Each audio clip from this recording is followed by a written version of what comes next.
Hello, hockey fans of all ages, shapes, and sizes. I wanted to get a quick one out here. I do notice a lot of the commentary or the rhetoric around the core four, the core five, whatever. And I believe that a lot of the fans are sort of it's like it's the Overton window kind of idea where you move the window's edge and it becomes a new reality. So Dubas has signed all these guys onto like humongous contracts. Now the window's way over here. So all your, like, as I talked before about like your guys like Matthew Nyes in 3 years, 4 years time are going to be a huge bump. He might be a superstar by then, right?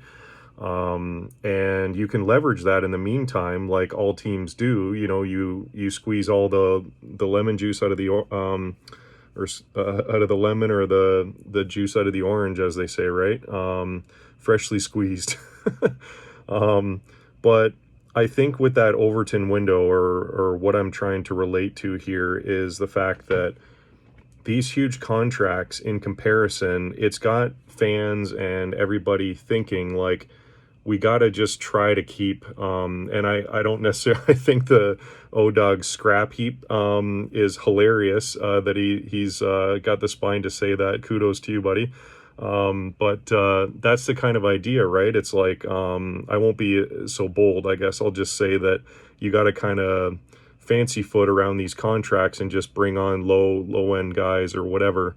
And I just think it's a false sense of reality. So I wrote down some numbers here that I feel are actually legit.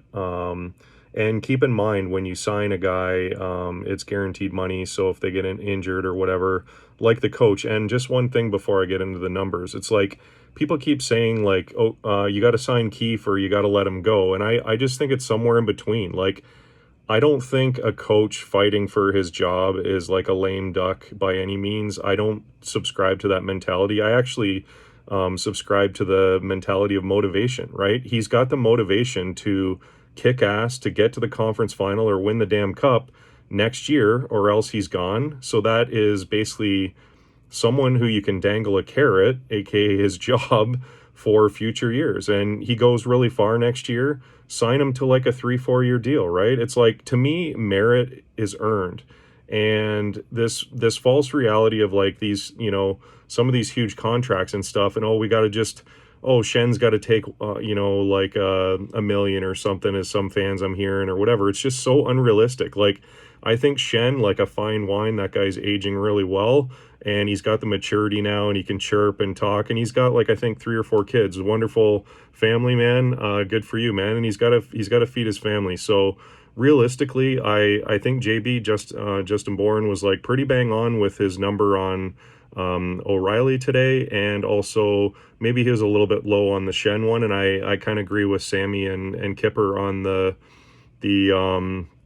Shen, because I placed Shen at between 2 and 2.5 on like some kind of term, like whether it's maybe, it's higher end 2 years, lower end towards 2 million, 1.8 or something. Like, I usually just work in 500,000s. Must be nice for these guys. But yeah, like hopefully there's some more science to it. Like I kind of want to work on some AI to build like, this is the number based on all your stats and everything. This is your number, like your value, so that they could do a contract based on that, and it would be less arbitrary. But anyways, we are where we're at. AI is not there yet and taken over. So I had Achari at 2.5 to 3 million. Forwards are generally worth a little bit more. Ish, like there's the number one defenseman, or the Morgan Riley's, like he's at 7.5 or whatever, like Carlson's 11.5. So that's not always true, but I'd say in general terms, from like a little bit higher than 50%, the forwards tend to be a little higher valued goals for teams, and then obviously in the playoffs it reverses. That's why I was talking about the salary cap for the playoffs, but that's a dream world. This is reality. So I have pegged O'Reilly at 6 mil for 2 years, 12 mil guaranteed money. 3 years would be 3.5 or 15 mil guaranteed, or 4 years, 4 times 4 at 16 million. So depending on how good the agent is on their side, depending on how good the Leafs are at. So JB's number, I think he was kind of around like a 4 at 4 type thing. I generally agree with that number. I think if they don't want to risk a longer term, like people say he's slow or whatever, but I just want to say to kind of put an exclamation point on this whole cast here is that I would say my prediction is either Marner's back or O'Reilly's back. And the reason I say that is both are Selke guys.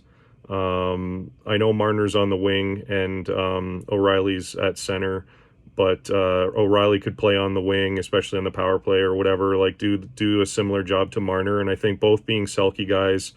And by the way, the reason I say that is you just can't keep both, like logically from a salary wise. You got to sign these other guys, and if they stay with the core and run it back, I think you can still squeeze in Schenn and Achari, but you're not getting Ryan O'Reilly. And I would absolutely, I would love to see that guy in a Leafs uniform for the next 4 years or 5 years or till he's done his career. Like, he's an awesome guy. So, it's just, I can't control any of this stuff. So I kind of don't care what happens, but I'd love to see it from a fan and for him, to be a part of the Leafs and maybe can kind of turn this thing around. So, and by the way, so I ran the numbers based on what I said: Schenn 2 to 2.5, Achari 2.5 to 3, O'Reilly anywhere from 4 to 6. Depending on what the market, that's 8.5 to 11 million, so you almost have to move away from one of these core pieces in order to make that math work. In all reality, it's like, it'd be so easy to say, oh, if O'Reilly would take 3 million, or if Achari would take 1 million, or, you can't say that.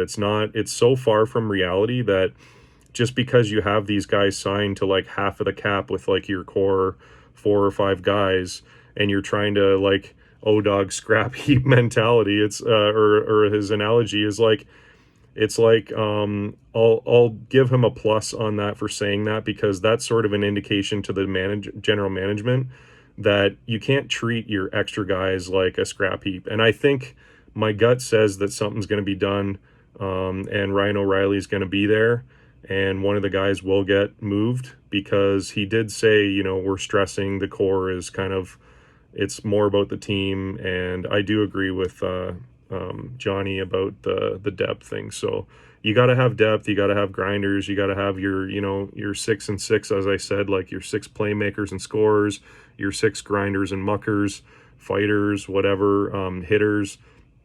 Like, you gotta mix it up. And then obviously one good D-man on the back end, one number one that can score on the power play and just like laser shots from the point, or like a Bernsey or a Karlsson. And just one thing, as I'm thinking of that, I always jump to things, but I believe Karlsson's year, some may discount it and say, well, the team was bad or whatever, or because Burns wasn't there.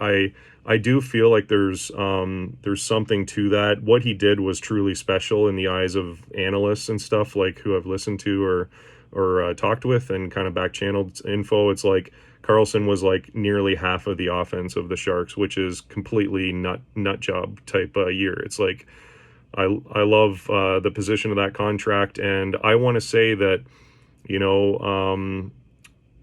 with Burns being there and him being the number one, I felt like Karlsson, being a good team guy, he might have said, hey, I can't quite be number one, and I'm a number one in my mind, so how do we resolve this? And he got half of the power play time, or he was like kind of trying to work with Bernsey on that unit. And I think like Bernsey's probably a Hall of Famer. That guy's like a cardio machine. He's an animal, good attitude guy, a grinder, mucker. He gets in there, and like his scoring is really prolific for like a defenseman. Just his off the wall shot, like quick shot off the wall, is like something to behold, from as far as a D-man shooting the puck to the net. So I just think like the stars align for Karlsson being the number one guy officially, and not having to heed to Bernsey, who was kind of the true number one before Karlsson's arrival. So I know what Dougie was doing, being a defenseman himself. He was trying to find a guy that could replace Patty Marleau and Jumbo, as far as like